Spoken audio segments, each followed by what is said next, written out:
জাতীয় নির্বাচনী ইউরোপীয় ইউনিয়নের সঙ্গে আজ বৈঠকে বসবে নির্বাচন কমিশন। দর্শক, এই বিষয়ে আরও খবর নিয়ে আমাদের সাথে নির্বাচন কমিশন থেকে যুক্ত হচ্ছেন সহকর্মী ফারজানা আক্তার। ফারজানা, দর্শকদের যেমনটি বলছিলাম যে নির্বাচন কমিশনের সাথে ইউরোপীয় ইউনিয়নের বৈঠক রয়েছে, কি তথ্য আছে বৈঠকের বিষয়ে জানাবেন, সেই সাথে আরও জানাবেন যে কোন কোন বিষয়গুলো আসলে গুরুত্ব পেতে পারে আজকের বৈঠকে। রাষ্ট্রদূত মাইকেল মিলারের নেতৃত্বে 5 সদস্যের একটি প্রতিনিধি দল কিছুক্ষণ আগে নির্বাচন কমিশনে এসে পৌঁছেছে এবং তারা প্রধান নির্বাচন কমিশনার এবং সচিব সহ নির্বাচন কমিশনের সঙ্গে বৈঠকে বসেছে এবং আমরা যতটুকু জেনেছি যে আগামী ত্রয়োদশ জাতীয় সংসদ নির্বাচন নিয়েই তারা কথা বলবেন। এবং আপনাকে জানিয়ে রাখি যে এর আগে 28 জানুয়ারি আরেকবার এসেছিলেন মাইকেল মিলার।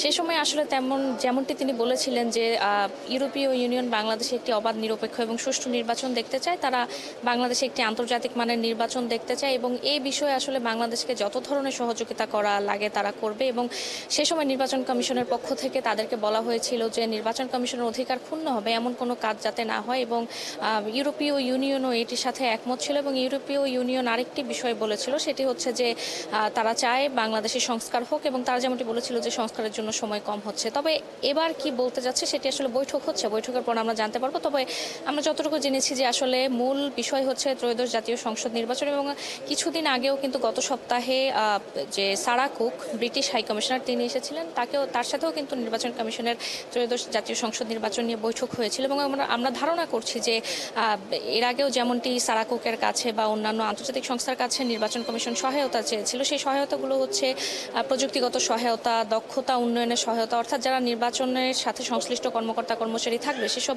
জনবলের দক্ষতা উন্নয়নে যে কর্মশালা হয় সেসব বিষয়ে সহায়তা করা। এরপর আমরা দেখেছি ইউএনডিপির কাছ থেকেও তারা বিভিন্ন বিষয়ে সহযোগিতা চেয়েছিল এবং যে প্রযুক্তিগত সহায়তায় আমরা ধারণা করছি যে আসলে এই ধরনের সহায়তাই চাইবে। এবং নতুন কি আসলে তাদের মধ্যে বৈঠক হচ্ছে সেটা আমরা বৈঠকে শেষে জানাতে পারবো। তো এই ছিল আমার কাছ থেকে এখান থেকে সব শেষ।